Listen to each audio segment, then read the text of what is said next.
Qui était le plus grand espion de tous les temps? L'espionnage en géopolitique, c'est absolument décisif. Alors du coup, il y a des spécialistes dont l'objet est de percer les intentions de l'adversaire, et en particulier son prochain coup sur l'échiquier du monde. Eh bien, je vais vous donner quelques indices.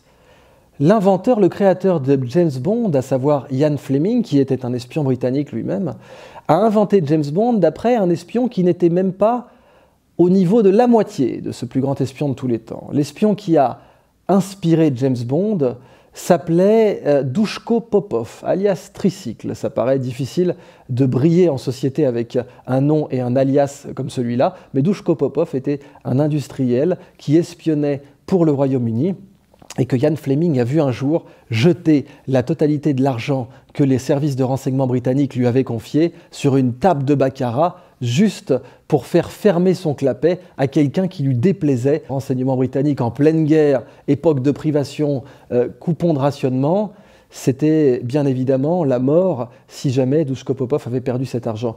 Voir cet agent jeter négligemment toute cette somme sur une table de baccarat a inspiré Casino Royale pour Ian Fleming. Et pourtant, Duško Popov est le plus grand espion de tous les temps.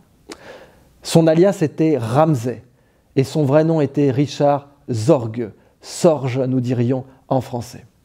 L'Union soviétique, en réalité, depuis la Première Guerre mondiale, où il est blessé, et il finit par s'infiltrer dans l'ambassade allemande au Japon. Et là, avant que la guerre soit déclenchée d'ailleurs, il a accès à des informations de première main.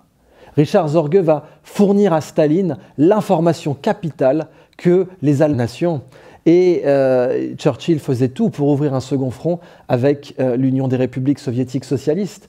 Churchill a donc pensé que ce renseignement était de la propagande.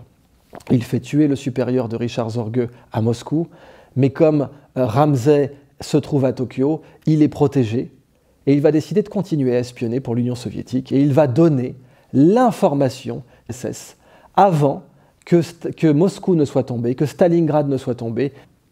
Comme aucune de ces caractéristiques n'est vérifiée, Staline va rapatrier que la bataille de Stalingrad est le tournant de la Deuxième Guerre mondiale. Richard Zorge verra sa chance tourner, les Japonais vont le démasquer, ils vont l'arrêter. Nous n'avons jamais entendu parler de ce monsieur. Il sera pendu au Japon et pendant 10 ans,